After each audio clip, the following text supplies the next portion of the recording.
Hi, my name is Kristen and this is Kristen Craves Book. So I'm here with my March wrap up, and March was an interesting month. I read so many amazing books in February that I felt slumpy in March, and that always happens to me. And then I was sick throughout a lot of March. I had food poisoning, then I had a pretty bad cold, then I had a few migraine days, so it just was not the best time reading wise. And then I was in a weird mood in terms of what I wanted to read. I couldn't really figure it out, so suffice it to say, this is not my greatest wrap up ever, but I do have some books to talk about. One that I would consider a new favorite, not quite a 5-star, but almost, and I think as time goes on it might be bumped up to a 5-star, so I'm excited to talk about that one. So I'm going to start with the 4 Spiffbo books that I read, and I won't go into detail about these at all or even tell you my thoughts because I'm going to have a video talking about all the Spiffbo books coming out soon. Do we get the winner at the end of April? That is so soon, so I have one more book left to read before that time. But I read A Song for the Void, Tethered Spirits, Fire of the Forebears, and Miss Percy's Guide to the Care and Feeding of British Dragons. I think that's the title. So I'm so happy that I read all 4 of those. So in my mind that makes March a win because I was worried that I wouldn't finish everything on time. Now I just have to read The Umbral Storm and I'm done, and it's been an interesting project. Can't wait to wrap that all up with you in the future. So moving on to the book that I can talk more detail about, I'm going to talk about the ones from my least favorite to my favorite. Again, this month it was good. I didn't hate anything. I do have a soft DNF, and I think that this just comes down to my mood and the headspace I was in and just my expectations for the book, because it is not at all what I thought it was going to be. So let me grab that. So that book is The Adventures of Amina al-Sarafi by Shannon Chakraborty. I didn't think that this would be as quirky as it was, maybe is the right term, and normally I love that, but I just wasn't prepared for it. When I picked this up, it's not what I was in the mood for. It's almost kind of cartoonish, and I think I should love Amina as the main character, but I wasn't connecting with her or her humor, and I really just think it's a headspace thing. I have to try again. But again, the other thing about this is that it is very much a quest story where we were following this main character, picking up different characters that she used to know, having to save them. There's like little side quests leading to the big quest, and that is so not my thing in fantasy. I am one of these people that I think I like pirate books and then I read them and I don't love them, so I don't know. This edition is gorgeous. I want to love this so much. It is getting so much praise, so I'm hoping it's just a headspace thing. I will definitely try again before summer. That is my goal. I need to try this again and give it a fair chance because I really do think a lot of it was just my mood. I listened to Feed Them Silence by Lee Mandello, who I adore. Lee Mandello wrote Summer Suns, which I think came out a year or 2 ago and was hit and miss for people, but it really worked for me. I really like Lee Mandello's writing. I really like the atmosphere that he creates and the way that they just build this tension in their stories. It's just excellent, but I should have known going into this novella that some of the content stuff would be too much for me, because this is like a science experiment and we're testing on animals here, so you can expect all the content warnings that you'd expect from something like that. I just didn't think I realized how heavy it was going to be, but there were some interesting conversations in here. The conversation about parasocial relationships, when you think about parasocial relationships, you think about like online relationships. Somebody you watch online, you feel like you know them, but they don't know you, like that interaction. But in this one, we are following, I can't remember her name. The main character is definitely unlikable, but supposed to be, and I think that she's an interesting character to unpack. But we're following her, and she's a researcher, and she uses some kind of equipment to get inside the mind of a wolf and see what the wolf sees, and she feels like this deep connection to this wolf, but the wolf has no idea who she is, and that relationship and how the researcher feels about that and all the complications and ethics that come up with everything around researching and testing on animals. I don't know, it was a lot for me. And then we also get like this other plot that almost seemed more at the forefront than the actual research stuff about our main character and her marriage. She's married to a woman, and their marriage is really strained, and we get a lot of conversations and scenes of their relationship, which I think could have been an interesting story on its own, but mixed in with this other stuff, it just felt distracting. And maybe it wasn't as horror as I thought it was going to be, other than the horrific things done to animals, and that is not my kind of horror. But everything that I love about Lee Mandello still holds true. I love their writing. I think that he does a special way of making the reader think. So this is definitely one that I continue to think about. So that must mean something. And I think that's what happened to me with Summer Suns as well. It stays with you. These stories just kind of dig their way into your soul, and you can't stop thinking about them because they are disturbing and give you a lot to think about. So I don't know if I would recommend that to anybody. I think you have to be a very specific reader, but if it is something you think you would like, I would try it. If you liked Summer Suns, I would still give it a try. Just know the content warning is going in. There's a lot of animal stuff happening here. Next up is Golden Spoon by Jessa Maxwell, and you might see this everywhere. I feel like this is getting a lot of marketing. This is being adapted into a show on Hulu, and it's gonna be perfect for that. I will be watching the show because I think this is a book that is meant to be adapted. It's gonna be a fun time. This is being pitched as a thriller, and I think that's where the problems lie. This is not a thriller. It's not quite a cozy mystery, because I think cozy mysteries traditionally have the same kind of tropes that you would expect, where it's like a small town, big focus on food in a way that's different than the food focus. In this one, it just didn't feel true to the cozy mystery genre. So I would say that this is just a mystery, a low suspense mystery, not a thriller in any sense of the word, because there's a lot of predictability in this story, but I found comfort in that. So take that what you will. It's interesting. It is set over the course of a week on this food competition show called Bake Week that is pretty much Great British Bake Off, and it takes place in the chateau, and the judge of the show actually owns the chateau, and she has this interesting past that is slowly revealed throughout the story. We follow each of the characters, and if you're gonna read this, listen to the audiobook. It's full cast. So each of the characters on the show have a perspective, and each of them have their own narrator in the audiobook. So it's a really fun listening experience, and we get each of their backstories, why they're on the show. We see them during the competition, see them get eliminated, their thoughts and stuff, and it starts off with them being sabotaged, and then eventually somebody is murdered, and things are slowly revealed. And there's lots of history and backstory in this chateau. So the actual location and setting was the most interesting thing to me. I do think that the ending was predictable, but I didn't mind. And it was just an enjoyable audiobook listening experience for me. So it was like a 3-star book, but the 3-star book that I needed, solid. Sometimes you just need books like that, you know what I mean? So if you're in a slump, I think this is a good one to try, especially if you can get your hands on the audiobook. This next one is the last book that I read in March, and I really needed this book, and that is When in Rome by Sarah Adams.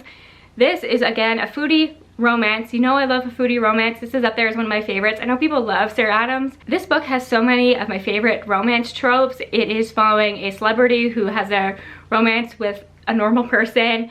It's a foodie romance. It's a small town romance. I think if you liked Part of Your World by Abby Jimenez, which you know I do, it's my favorite romance of all time, but you want something not so heavy, something lighter, a little bit more silly, I think that this is a good one, because the celebrity part of it makes it kind of fun and silly. There's not as many content warnings as in Part of Your World, but we're following this main character who is a famous singer. She decides she needs to take a break from that life, and her favorite movie is Roman Holiday with Audrey Hepburn, and she decides to go to Rome, Kentucky to get away.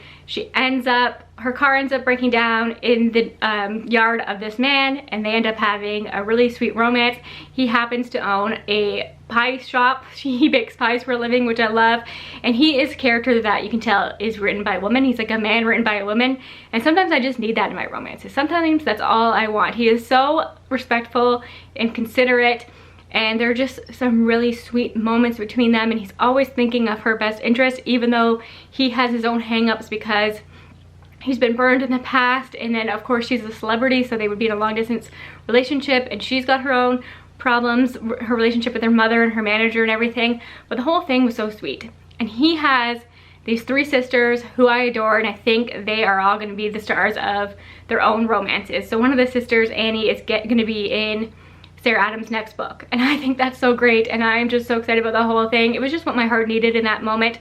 Nothing memorable, I don't think. Like, this is not gonna blow you away like some of the romances I have read this year have, but it's sweet, it's what I wanted, and I just loved every second of it. So it's what I needed to read at the end of March, and now it's got me wanting to read more contemporary romance, but I'm doing Realmathon, so I have to focus on the sci-fi, and I'm enjoying that, so we'll see. I forgot to mention that I also was participating in Tordotcom-athon, so Feed Them Silence was a tour title. This next one is a tour title that has been on my TBR for years, so I'm so happy that this readathon pushed me to finally get to it, because I don't know when I would have made time for it, even though it's a novella. This is Ring Shout by P. Jelly Clark. Really enjoyed this, and this is really exciting for me because I have had P. Jelly Clark's other books on my TBR as well. This was a good way to see if I get along with his writing, and I definitely do, but I think that this is one. I listened to this on audiobook because I don't own a physical copy. This is one that I have to buy a physical copy of and reread for sure, because I don't think I got all the nuances of it, but this was incredible. It is horror, it is like historical, following these characters who are demon hunters, and it's in a world as though that the Ku Klux Klan is actually demons. So it's just so well done, so nuanced, great conversations, the perfect length. I've just reiterated the fact that this is the length. I love a horror novella, it's just for me. But again, one that I think I'm gonna have to reread to fully appreciate. I do think it's one that I have to read physically. And then another book that the Tordotcom-athon finally pushed me to read, I've had this forever, is Winter's Orbit by Verena Maxwell. This is an interesting one because I think that if you go into it looking for a romance, you might be disappointed. If you go into it looking for sci-fi, you might be disappointed. I feel like it falls somewhere in the middle, like it's a true sci-fi romance. And there are more content warnings in here than I expected. The tone is a bit heavier. I'm actually gonna put in the comments down below what the content warning is to look for, because I wasn't prepared for it. I thought it was well handled. It's just the tone of this was not what I was expecting at all. But it was so powerful, so well done. The connection between these two characters was out of this world. I just thought they were so lovely and respectful again, and Verena Maxwell set this romance in a world that's actually really, really interesting, and the politics are really compelling. So these two are in an arranged marriage, and we learn about the politics of why that marriage was put together, and one of our characters' husband passed away and was forced into this marriage so quickly, and our other character is so respectful of his grief and everything. It's just really powerful, and I really thought that this was fantastic. So I really liked Verena Maxwell's writing as well. So I didn't think that the writing would stand out to me quite as much as it did. So everybody's right about this, it's fantastic. I plan to read the sequel this month, so hopefully I will get to that. And then the final tour title that I read in March was A House with Good Bones by T. Kingfisher, of course. And I was actually approved for an ALC from NetGalley, and I screamed. I was so excited. I dropped everything else I was doing to listen to this, and it was worth it. Again, I recommend the audiobook. I think the audiobook was so well done. And if you have been avoiding T. Kingfisher's horror, but you love her fantasy and all her other stuff, I think that this is a good one to try, because I've read her other horror, and this one felt more like T. Kingfisher to me than her other stuff, because her signature quirkiness and humor is really in this book. And yes, we get the body horror. The last 25% is intense, but so good. You'll never look at ladybugs the same way again. I would say you would think that it would be vultures that would be creeping this. No, it's the ladybugs. So yeah, if you're not, like, if that creeps you out, I would avoid it. But if you're looking to try horror, I actually think that this is the perfect book. Next time somebody asks me what horror book should I read if I'm not a horror reader, I'm gonna say A House with Good Bones. I just think it's perfect. And it has the humor that I come to love in T. Kingfisher.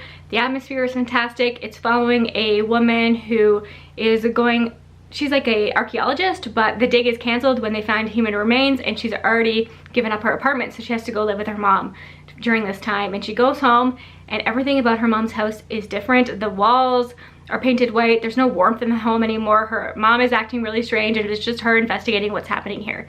And a lot is happening here, and there's maybe a hint of a romance. So I just think that it has so many great elements, and I loved it. And of course, I'm biased because I love T. Kingfisher, but I actually think that this is fantastic, and maybe my favorite of her horror that I've read so far. And then the last book, my favorite book of the month, I had an ALC of thanks to Libro FM, so thank you to them. And it was one of my most anticipated books of the year, and I'm so happy that it lived up to the hype for me. And this is Wayward by Amelia Hart. It has so many elements that I love. It is historical. It follows multi-generational story following different women who happen to be witches, which I loved. So in the 1600 timeline, we were following a woman who is on trial for being a witch. Then right after World War II, we are following a young girl in this house who's making discoveries about her mother. Her mother has passed away, and she's learning that maybe that there's something magical going on. Her mom maybe had this. It's really interesting, and about her relationship with her father. It's complicated. And then we are in the present following a woman whose great aunt has left her this home, and she is on the run from an abusive husband. So we see how they all interconnect, the struggles that they go through and how they parallel one another, and it's just really powerful, so beautifully written. Just everything that I love in a story like this. So one of my favorites for sure. I gave it a 4.5, but I think I could bump that up to a 5 in the future. So those are all the books that I read in March, and it was an interesting month. Definitely a lot of genres, a lot of things to think about, and I am just so happy to be feeling a little bit better. Hopefully to get back into the groove with reading, and I hope you enjoyed this. Let me know what the best book you read in March was. I'll talk to you again soon. Thanks for the support. Bye for now.